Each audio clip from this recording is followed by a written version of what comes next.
Yes guys, welcome back to another video. Welcome to the George Benson football channel. It is Sunday morning and I'm here to bring you the positivity. I'm here to bring you the energy for Chelsea versus Manchester United. FA Cup semi-final, the oldest competition in our sports history. It's an FA Cup semi at Wembley against Manchester United. It's being played in July, but we've all come to terms now with the way that this year has been. And football, the whole football is back thing, it's kind of over now, to be honest, because the season is nearly flipping over. It feels like it's only just began because of the massive break in the middle. But this is a massive, massive game, and it is the start of a week that will define the near future and maybe even the long-term future as well of Frank Lampard's Chelsea. We're talking about the potential to set up a final against Arsenal for redemption for that final in 2017, which saw me as the thumbnail with tears streaming down my face on the FA's official YouTube channel. So I don't really want to repeat that one again, and we probably won't be able to go to the matches anyway. So at this point in time, it will be me in my bedroom in Bali for the foreseeable future. Before we get into this match preview, I want to ask you to subscribe to GBFC. I do match previews on the morning of every single game day, so make sure you're subscribed for that. Hit the like button if you're excited, and I've seen some comments across the recent videos, particularly the one that I posted 2 days ago with Jan, where we discussed this Man United game in a little bit of detail. Some people are saying, we don't care about this one. We don't care about the FA Cup. And I'm sorry, I cannot agree with you. And if I say anything in this video today about giving 110% and we end up losing this one and then against Liverpool and I look a bit stupid, I don't really care, to be quite honest. I, as a football fan, understand the importance of the FA Cup. I see what it means to the older generation, where the FA Cup probably had a little bit more of a glorified prowess compared to what it does now because of the money in football. Yes, the Champions League should be Chelsea's #1 priority because of the money that it brings to the club, because of how it sets Chelsea in terms of their stature in world football to be competing in Europe's #1 competition. However, I'm always very excited about doing well in the FA Cup. It's a competition that means a lot to Chelsea. It's a competition that means a lot to football in general, not just English football. The FA Cup has a beauty about it. There's been this poetic essence to the FA Cup over the years, where there's been teams that maybe you would never have dreamed of winning it, end up winning it, such as Wigan a few seasons ago. And every time you step foot onto the hallowed turf of Wembley Stadium, you know you're there for a special reason. Apart from when Spurs are building new stadiums and we go there and just have a lovely little Marcus Alonso double to take 3 points away. Whenever you play at Wembley, you know that there is something huge at stake as a result of what happens when you walk off of that grass. And Chelsea, against a Man United team, who, let's be honest, they're our bogey team. They're the team that we just can't seem to crack under Frank Lampard. We've played them 3 times already. This is match number 4.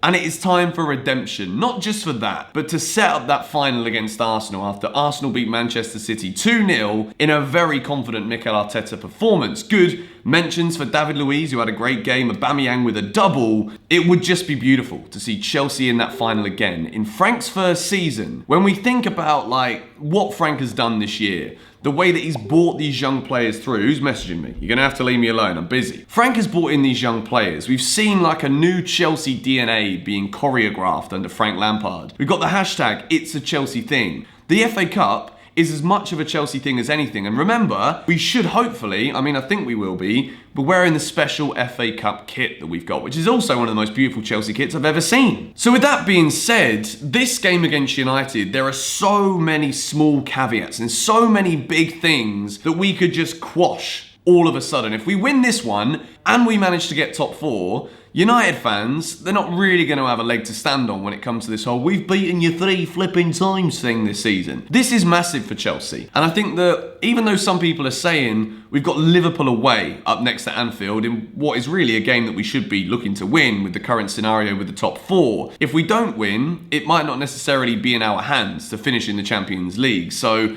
I totally get where everyone's coming from with we could rest Pulisic, we could rest this player, that player. We got to be careful about injuries and all of this stuff. But I'm more than happy to go into this one blind saying I want to win the FA Cup as much as anything else. So for this match preview, we're going to build my team. I know that there will be some questions about it. There will be questions about formation. There'll be questions about, you either believe in the FA Cup or you don't. I'm one of those guys who do. So starting with the back line, I'm going to go with 3 centre-backs for this game. Now, Fikayo Tomori, you remember that game against Liverpool earlier this season? Liverpool attacked with a lot of pace. And even though Chelsea lost that game, Fikayo Tomori's performance that early in the season, when we'd just seen him break into the team, was one of the standouts from the match. Mo Salah didn't really have much to do because of Tomori's pace and agility to keep up with him, to show him to the right side. And I feel as though with Manchester United's attack having so much pace, you've got Rashford, Martial, I think that these guys could cause Chelsea problems, and I think that Tomori will be able to support the left wing back. We'll get into him in a moment. And I've gone with Zuma, who could be a big player for us, winning those aerial battles in the middle. And we've also got Azpilicueta, who's arguably been the best Chelsea defender since the Premier League restart. So a back 4, technically, with 3 centre-backs, with Kepa in goal. I've decided to put Kepa in there. He's the number 1. I do believe in all of this, like, you have a cup team and you play Willy, but just got the belief that this could be a big, big game for Kepa to really make a statement as Chelsea's number 1 goalkeeper. So, that is my defence, and I think you can probably guess what the wing-backs are for now. It's Marcus Alonso and our boy Reece James. Again, there's always that story that we bring it back to with that special day where Marcus Alonso turned up at Wembley. I mean, I actually turned up at Wembley with one of the worst hangovers of my life. The day that Marcus Alonso whipped that free kick over the wall past the flailing arms of Hugo Lloris, and then he puts it through his legs for a second. Chelsea waltz away from Wembley with another fine victory. Marcus Alonso scoring a double. And I don't know why, okay? I just got a feeling that this is Marcus Alonso's game. He scored against Manchester United before, and I just can't get it out of my head. I woke up this morning in that lovely bed behind myself, and I thought, it's Sunday. It's cup semi-final day. It's Marcus Alonso's day. He runs down the wing for me, scores 2 at Wembley. I've just got a sneak feeling. And I know that when I have these sneak feelings, sometimes they do come true, sometimes they don't. But like, I want to see it happen. I think that tactically, Chelsea have looked good against the big teams this season. When we've gone with 3 at the back, using the wing-back system, it also allows us to get the best out of Marcus Alonso going forward. With Tomori's pace, and we've not seen him in the Chelsea side recently, but he was on the bench for that game against Norwich. Tomori's pace could be key, and I think that Azpilicueta complementing Reece James means that there's less defensive onus maybe on Reece James for this one, and we can see him trying to give United problems down the left. United haven't got any Luke Shaw for this game, so it'll be interesting to see what they do defensively. And I think that we need to try and utilise Reece James' ability to get forward with Azpilicueta covering him in this game against United. So to give some respect to this Manchester United team, since Bruno Fernandes has come into the Man United team in January, they've looked very good. If anything, they've been probably one of the best teams in the Premier League since, the Corona restart. They've had a couple of wobbles, but United have looked good. They've been scoring freely, and the way that they've beaten Chelsea this season in the 3 matches they've beaten us, it's very often been counter-attacking football where Chelsea haven't actually played that bad, but United have been incredibly clinical. We've seen the 4 goals they scored at Old Trafford. How we lost that game 4-0 is still beyond me to this very day. It was just a few individual errors, not taking any chances, and then it's a 4-0 scoreline putting Chelsea in the relegation zone. The Carabao Cup game, flipping it, like that free kick, it's a little bit mind-blowing. And then at Stamford Bridge, it was a poor performance. But the way that all those games went, it's kind of different now for Chelsea, because United don't necessarily have to be they don't have to counter-attack as much. They can actually attack with a lot more free-flowing ability, with Fernandes and Pogba linking up so well together, Rashford and Martial being in such good form. I think with the formation that I've chosen, it could kind of play back into Chelsea's hands a little bit. So as for the midfield too, I've decided to go with Mason Mount with the press to try and win the ball back for Chelsea high up in the Manchester United half. And I've gone with the player of the season. I think in recent weeks, we've seen Christian Pulisic really staking a late claim to be Chelsea's player of the season. I give him the young player of the season, and I would say that Mateo Kovacic has still been that guy. And I think that his industry and his ability to transition the ball for Chelsea with dribbling out from the back, I think this could be a huge one for Mateo Kovacic. I mentioned in the video with Jan that if Bruno Fernandes is the bomb, I thought that N'Golo Kante would be the diffuser for Chelsea in this game. Sadly, N'Golo Kante still has a hamstring injury, which means he won't be ready for this game against United. So the biggest thing for me was, how did Chelsea combat this very strong Manchester United midfield? And the best thing I could come up with was a Kovacic-Mason Mount partnership. And I think It gives Chelsea a little bit going back, and it also gives Chelsea something going forward.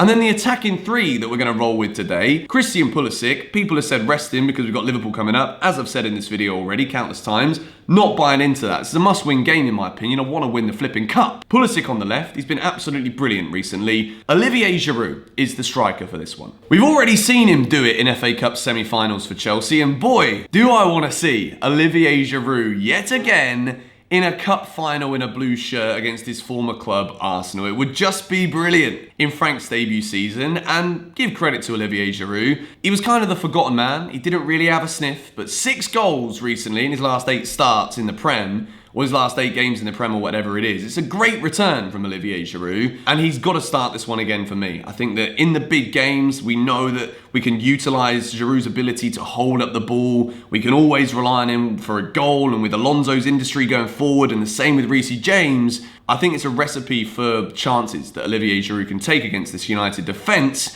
And I've gone with Willian on the right-hand side of the attack. I was thinking maybe Hudson-Odoi, rest Willian for the game against Liverpool, but then I'm also thinking, start Willian and rest Hudson-Odoi for the game against Liverpool and let Hudson-Odoi try and run at that Liverpool defence, who have not been as good since they won the title. So, that is my starting 11 on the screen right now. Let me know what yours is in the comments down below. This is a huge one. Cup semi-final. I want to win this. There's nothing else that I'm thinking about. Liverpool's going to be next, and we'll think about that after this game. The idea of Frank Lampard with this young Chelsea team having beaten Liverpool, Leicester, Man United, and then Arsenal. If it happens, it will be one of the best Chelsea FA Cup wins that I can remember in my lifetime. It's been a tough road to the final. We've got one more game, and then we're there against our London rivals. It just sounds so perfect. It's going to be tough. Respect to United. They're a very, very good team. I've said it all season, particularly now, but I think we can win with this team on the screen. Let me know your thoughts down below. My prediction, I'm not going to dwell on it for too long, but you guys know I'm the optimist here on GBFC. I love to bring the positivity. Chelsea 2, United 1. And of course, we all know how they'll score. Penalty. It's a no-brainer. They'll get at least 1, maybe even 5. But anyway, thank you guys for watching. Subscribe to GBFC if you're new around here and haven't already. And as always, if you didn't know, got a series called 6 Things That We Learn, which is a tiered series after every single match where we review and rate Chelsea's performance. So stay tuned for that one after the game. This is massive. Come on, you Blues.